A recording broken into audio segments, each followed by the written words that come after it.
What do you want from me? I want you to be my husband. မိမကပိုက်ဆံထက်လိုက်ထုတ်ပေးလိုက်ပါတယ်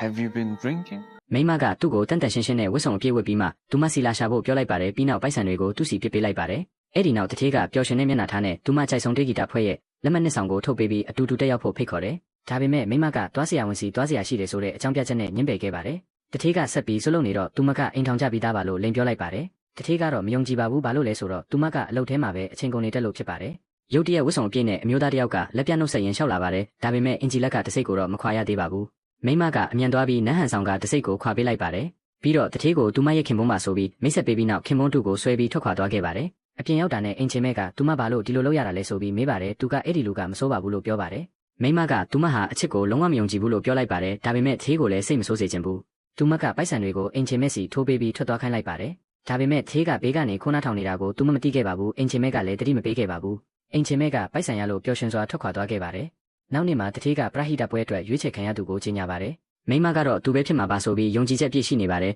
ဒါပေမဲ့နောက်တစ်စက္ကန့်မှာပဲတထေးကထိုးခွင့်ရေးကိုလှုပ်ဖော်ကိုင်ဖက်စီလွှဲပေးလိုက်ပါတယ်မိမလည်းဒေါသထွက်သွားပြီးထိုလှုပ်ဖော်ကိုင်ဖက်ကအရေးချင်းညံပြင်းပြီးဒီ project ကိုမနိုင်နိုင်ဘူးလို့တိတ်တယ်ပဲပြောပြလိုက်ပါတယ်ဒါကလှုပ်ဖော်ကိုင်ဖက်ကိုအလွန်စိတ်ထိခိုက်စေခဲ့ပါတယ်တထေးကတော့စမကြည့်ရတော့ပဲသူဆုံးဖြတ်ပြီးဖြစ်ကြောင်းပြောကအစည်းအဝေးကိုရုပ်သိမ်းလိုက်ပါတယ်အားလုံးထွက်သွားပြီးနောက်မိမကတထေးစပွဲကိုရောက်လာပါတယ်ပြီးတော့ဒေါသတကြီးနဲ့တထေးကသူ့ကိုမရလို့တမင်တက်တက်လုပ်နေတာလားဆိုပြီးမေးလိုက်ပါတယ်တထေးကဒါတွေအားလုံးဟာကုမ္ပဏီကောင်းဖို့အတွက်လို့ပြောလိုက်ပါတယ်ပြီးနောက်ဗီဒီယိုမှတ်တမ်းတစ်ခုကိုထုတ်ပြလိုက်ပါတယ်သူမနဲ့အင်ချင်မဲရဲ့အပေးယူကိုအထင်ရှားရိုက်ကူးထားတာဖြစ်ပါတယ်သူမကစင်ကြေပေးချင်သေးတော့လဲတထေးကအောက်ဖဲတွေအကုန်လန်လိုက်ပါတယ်ငါအရင်ကမင်းကိုဘယ်လိုမျိုးသဘောကျမိသွားလဲတကယ်မသိတော့ဘူးမင်းကအေးဆက်ပြီးတန်ရောစင်မရှိဘူးပစက်ကပြောသမျှလဲအလိမ်ညာတွေကြီးပဲဒီအလုပ်မှာမင်းအတွက်နေရာမရှိတော့ဘူးလို့ပြောလိုက်ပါတယ်မိမလည်းတုံလုံးချောက်ချသွားပြီးတထေးကိုအခွင့်အရေးတစ်ခုလောက်ထပ်ပေးဖို့တောင်းပန်လိုက်ပါတယ်တေချာပေါက်စိတ်ကျဉ်နဲ့ဆရာကောင်းတဲ့ရလဒ်တစ်ခုပေးပါမယ်လို့လည်းပြောလိုက်ပါတယ်